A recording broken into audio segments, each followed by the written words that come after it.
Bonjour et bienvenue dans cette vidéo introductive à en tout ce qui concerne les dénis de service. On essaiera de voir ce qu'on va découvrir pendant les prochaines présentations, mais aussi qui traitera quelques rappels qui sont importants à connaître avant d'entamer autre chose.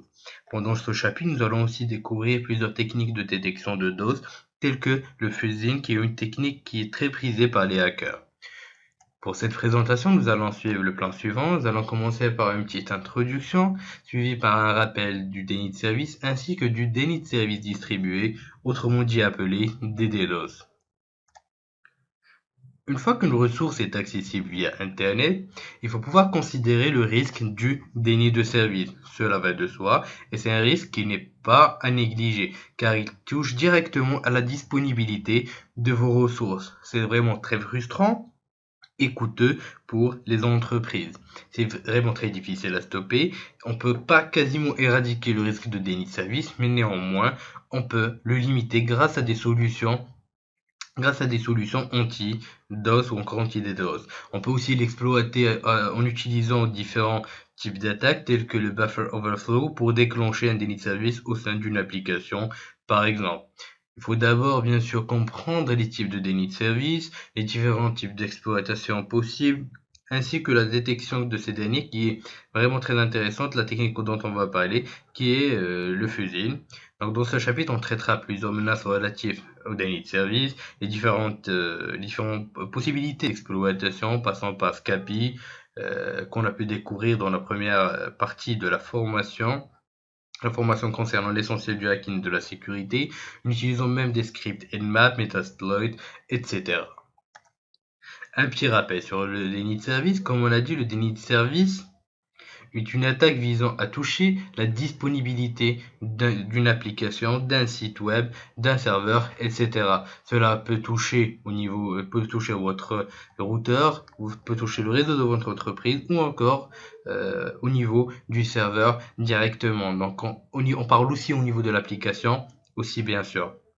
Le déni de service peut être présent à n'importe quelle partie de votre infrastructure et c'est vraiment un risque qui n'est pas négligé, sachant que la plupart des entreprises, pendant l'année précédente, ont perdu beaucoup d'argent à cause de cette attaque, la disponibilité étant le point fort de votre système d'information. Rappelons que les systèmes d'information font maintenant partie intégrante des entreprises et la disponibilité de ce dernier est équivalente à des millions de gains ou de pertes. Cela dépendra de la disponibilité totale ou pas. Donc c'est un risque qui n'est pas à négliger, qui peut toucher votre infrastructure sous tous les niveaux. Concernant le déni de service distribué, c'est un déni de service, mais cette fois, les requêtes viennent de différentes machines. Rappelons-le que qu'on peut utiliser différentes machines qui sont coordonnées entre eux à faire un déni de service, ou on peut utiliser ce qu'on appelle des ordinateurs infectés ou encore des ordinateurs zombies, en utilisant par exemple des botnets. Ces attaques sont plus dévastatrices que les dénis de service normaux, donc c'est vraiment très difficile à arrêter et c'est vraiment très très très coûteux pour l'entreprise, surtout si elle propose des services se basant sur la disponibilité de ces derniers, des valeurs critiques, même au sein de votre système d'information. Si vous dépendez d'un serveur, si vous dépendez d'un service X ou Y, vous devez protéger ce service au maximum contre les attaques de déni de service, car c'est une menace qui n'est pas à négliger, surtout quand vous êtes exposé à Internet.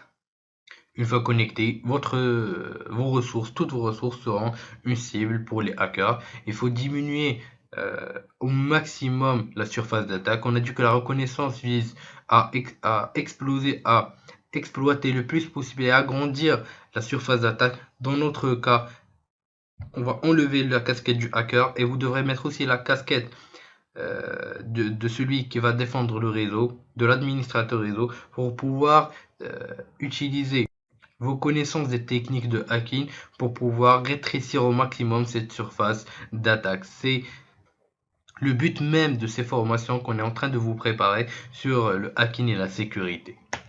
Pendant cette présentation, nous avons pu découvrir une petite introduction au chapitre sur le déni de service et quelques rappels qui vous seront primordiaux, surtout quand on parlera de botnet ou encore de fusil.